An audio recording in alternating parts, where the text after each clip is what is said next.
أمين بوزيد. السلام عليكم، مرحبا بكم مشاهدي قناة أمين بوزيد. اليوم عندنا واحد الدرس دون لا فيزيك شيميك. عندنا واحد الدرس في الفيزياء و الكيمياء للسنة الأولى إعدادي، يعني البروميير أني كوليج. وعنوان الدرس اليوم هو les trois états de la matière، يعني الحالات الثلاث للمادة.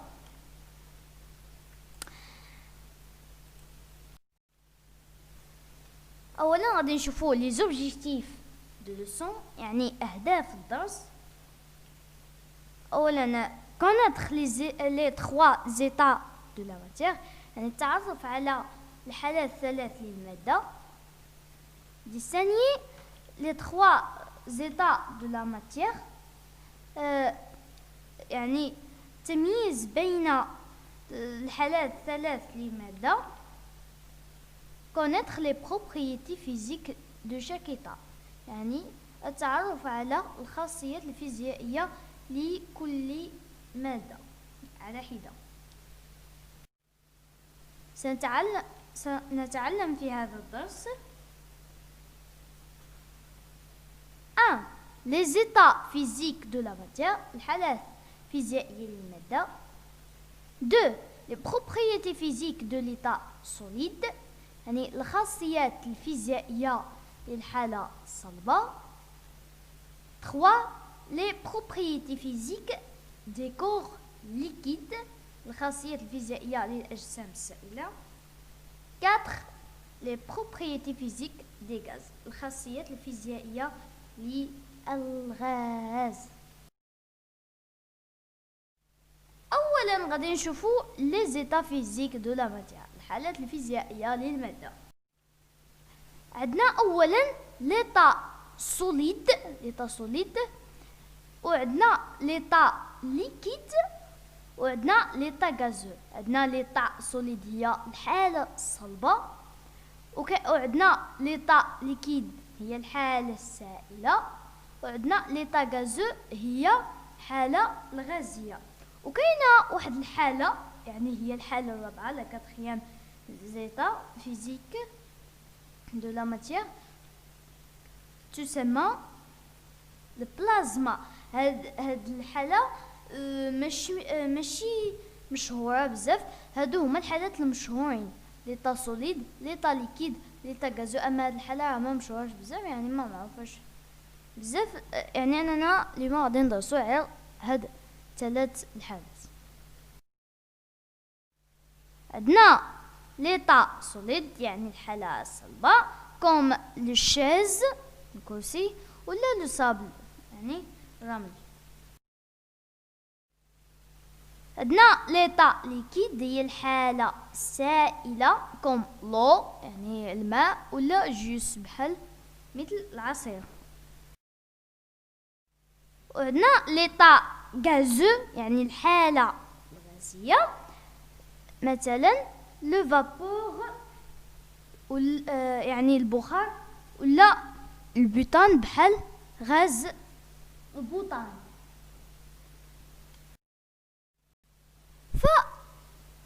فهاد الحالات هما كيكونوا في الظروف تاع لا تمبيراتور اي لو بريسيون.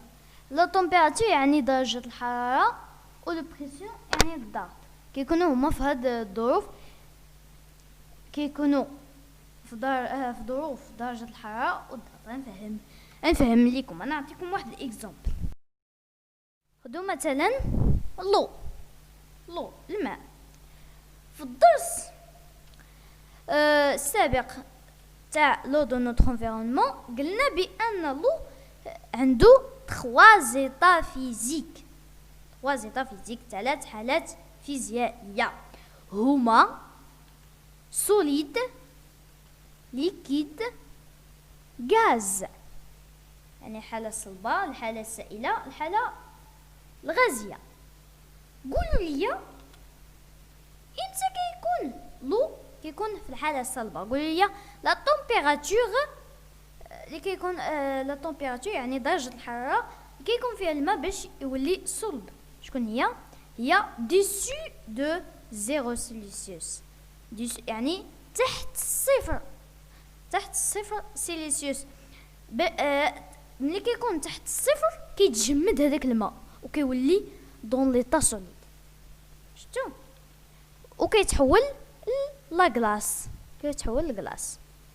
وإمتى كيكون لو في ليطا ليكيد؟ lorsque la température est entre 0 سيلسيوس et 100 سيلسيوس، ملي كتكون بين 0 سيلسيوس و 100 سيلسيوس. وكتكون لو ليكيد، كتكون في الماء يكون سائل. و اما غاز امتى كيكون في الحاله الغازيه؟ lorsque la température est supérieure à 100 سيلسيوس، ملي كتكون يعني كبيره الحد كبيره تل 100 سيلسيوس وكثر، كيتحول هذاك فابور دو، البخار، الماء كيتحول للبخار. فهمتوا دابا؟ هذه هي العلاقه بين لا تمبيراتور و لا ماتيير، العلاقه بين درجه الحراره والماده. فهمتوا دابا ماذا كنت اقصد؟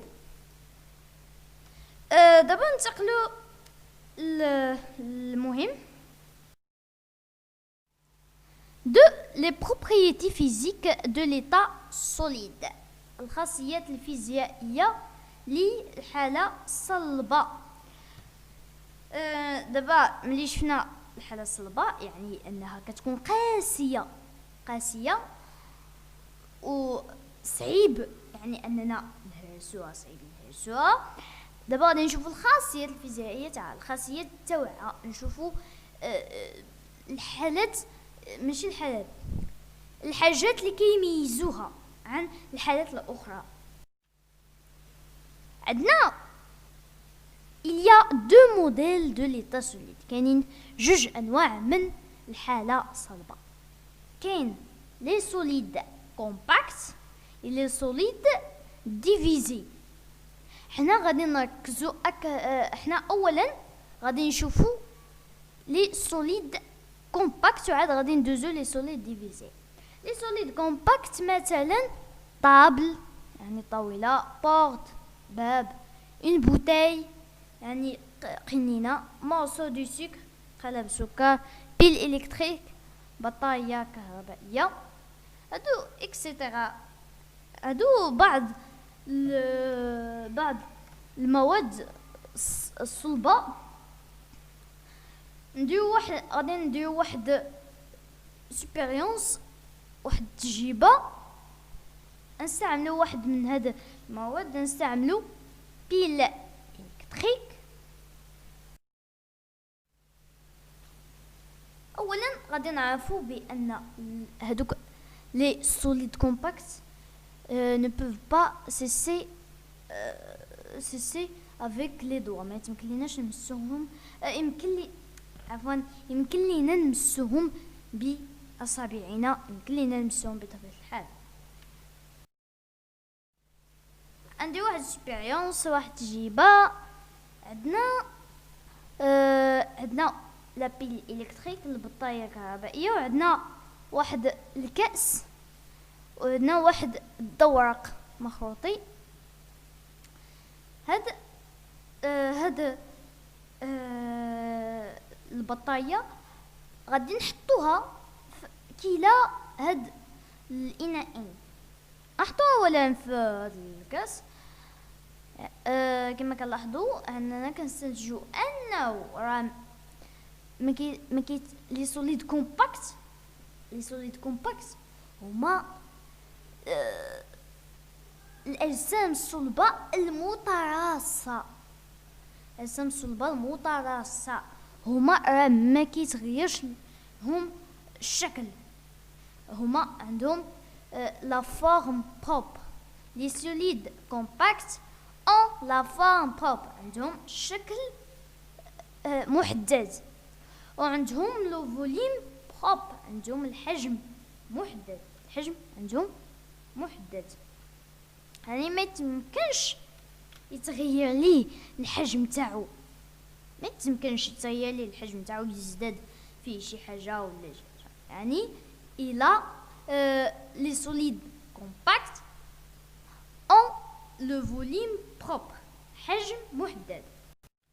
احنا الا حطينا ايضا في الدوراق، هذا الدوراق ما غادي يطرا به والو، يعني انه ما غادي يتغير ليه الشكل تاعو ولا الحجم تاعو، ما يتغير ليش لا فورم او لو فوليوم.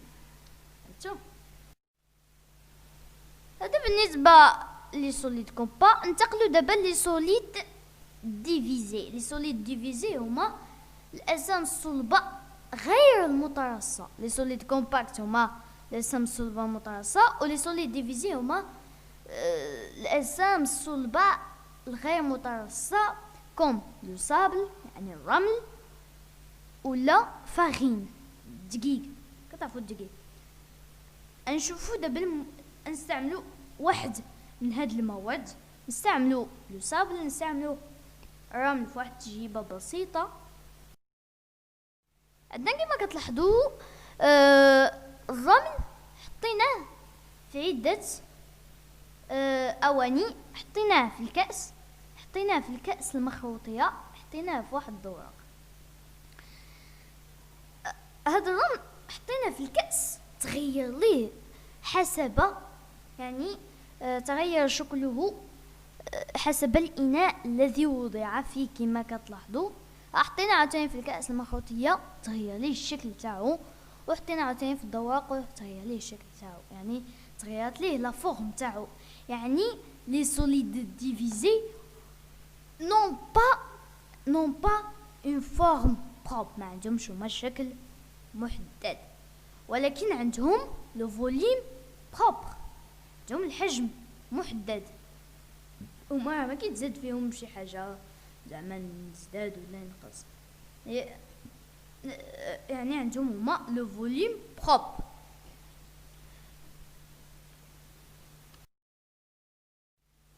كملنا دابا من لي سوليد، شفنا لي سوليد كومباكت وشفنا لي سوليد ديفيزي. دابا غادي نشوفو 3 لي بروبريتي فيزيك دي كور ليكيد، يعني الخاصيات الفيزيائيه للاجسام السائله. بعد ما شفنا الاجسام الصلبه، دابا غادي نشوفو الاجسام السائله. لاحظوا معايا انا حطيت واحد السائل حطيته في عده انابيب، لاحظوا معايا انه تاخد الشكل تاع الاناء اللي وضع فيه، يعني الاناء هو لو ريسيبيون.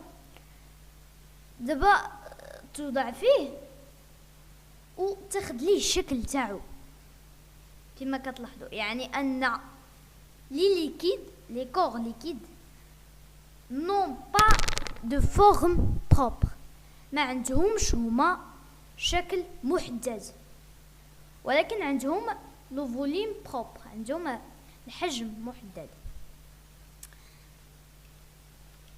كما كتلاحظوا راه ما متغير ليهم الشكل حسب الاناء الذي وضعوا فيه.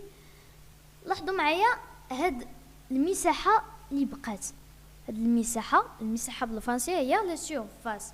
لاحظوا معايا هاد المساحه في كل شيء، هاد المساحه شنو كيتواجد فيها بطبيعه الحال الهواء. هاد المساحه شنو كنسميوها لا سيرفاس ليبر، المساحه الحره. ليبر هي الحر، سيرفاس ليبر كتسمى دي المساحه الحره. والمساحه الحره هي كتكون دائما بلان اي اوريزونتال، يعني مسطحة، يعني أفقية ومسطحة. هي دائما كتكون بلان اي اوريزونتال، أفقية ومسطحة. ou ils ne peuvent pas cesser saisir avec les doigts. ما يتمكنليناش نمسوهم، ما يتمكنليناش نمسوهم بأصابعنا. ما يتمكنش تمسوه بأصابعك، تقدرش تشدو هو، فهمتو؟ تقدرش تشدوه بأصابعكم. دابا هاد الشيء كيختص بالسوائل. ننتقلوا دابا للاستخلاص تاع السوائل.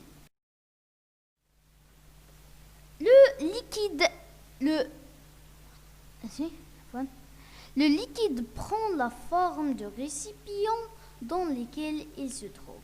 يعني le liquide السائل prend la forme، يعني يأخذ شكل de récipient، شكل الإناء dans lequel il se trouve، شكل الإناء الذي وضع فيه. De sorte que les liquides n'ont pas de forme spéciale، هما ما عندهمش شكل محدد. Les objets liquides ont une présence courante، ما عندهم واحد الخاصية تاع الجريان. هما هادوك السوائل كيجيو عندهم هذيك الخاصية تاع الجريان، هي courante. Donc nous disons qu'ils sont des objets fluides. إذن كنقولوا بأنهم أشياء مائعة، مواد مائعة. شوف هذا هو لي كور ليكيد، هادو هما لي بروبريتي ديال كور ليكيد. ننتقلوا دابا ل 4 لي بروبريتي فيزيك دي غاز، يعني الخاصيات الفيزيائية للغازات، وهي الحالة الأخيرة. غادي نستعمل هاد جوج محقنات كما كتلاحظوا في هاد البلاصة. هادو غير جزيئات، واحد الجزيئات تاع الهواء. حيت دابا المحقنة في الحقيقة إلا مشينا شفناها ما غادي نشوفوا فيها والو، غادي صحابنا واش ما كاين فيها حتى حاجه. اما هي تحتوي على الهواء وكاع نديروا واحد التجربه. خاصكم ضغطوا على هذاك المكبس تاع المحقنه، ضغطوا عليه وغادي تشوفوا شي حاجه، واحد شي حاجه كتحبس داك المكبس. ملي توصل لواحد الحد كيحبس هذاك المكبس، ما كتقدش تدفعو اكثر. وهكا كنعرفوا بان الهواء موجود. يعني ان الهواء إلي كومبريسيبل، يعني قابل للضغط، يمكن لينا نضغطو. يعني انه ملي كنضغطو على الهواء كيتقلص ليه الحجم تاعو. يعني بطبيعة الحال هو ما عندوش لو فوليم سبيسيال، n'a pas les gaz n'a pas de volume propre، ما عندهمش هما الحجم محدد، وما عندهمش ايضا الشكل محدد، n'a pas une forme spéciale. وهذا وايضا مددنا على تمديد، يعني رفعنا المكبس وضعفت هذيك القوه تاع هذاك الغاز، ضافت ليه القوه تاعو. و ايضا كبر ليه الحجم، فهمتوا؟ كبر ليه هذاك الحجم تاعو. يعني ان لي غاز اي اكسبانسيبل، لو غاز اي اكسبانسيبل يعني قابل للتمدد، كومبريسيبل يعني قابل للضغط، اكسبانسيبل هو قابل للتمدد. وأيضا les gaz ne peuvent pas s'essuyer avec les doigts. متقدرش نمسهم بأصابعنا. المهم هذه هي الحالة الأخيرة، la troisième état physique de la matière. وأظن أننا أنهينا هذا الدرس، وإلى اللقاء إلى درس آخر إن شاء الله، والسلام عليكم ورحمة الله تعالى وبركاته. ولا تنسى الضغط على زر الإعجاب والاشتراك في القناة حتى يصلك كل جديد. إلى اللقاء.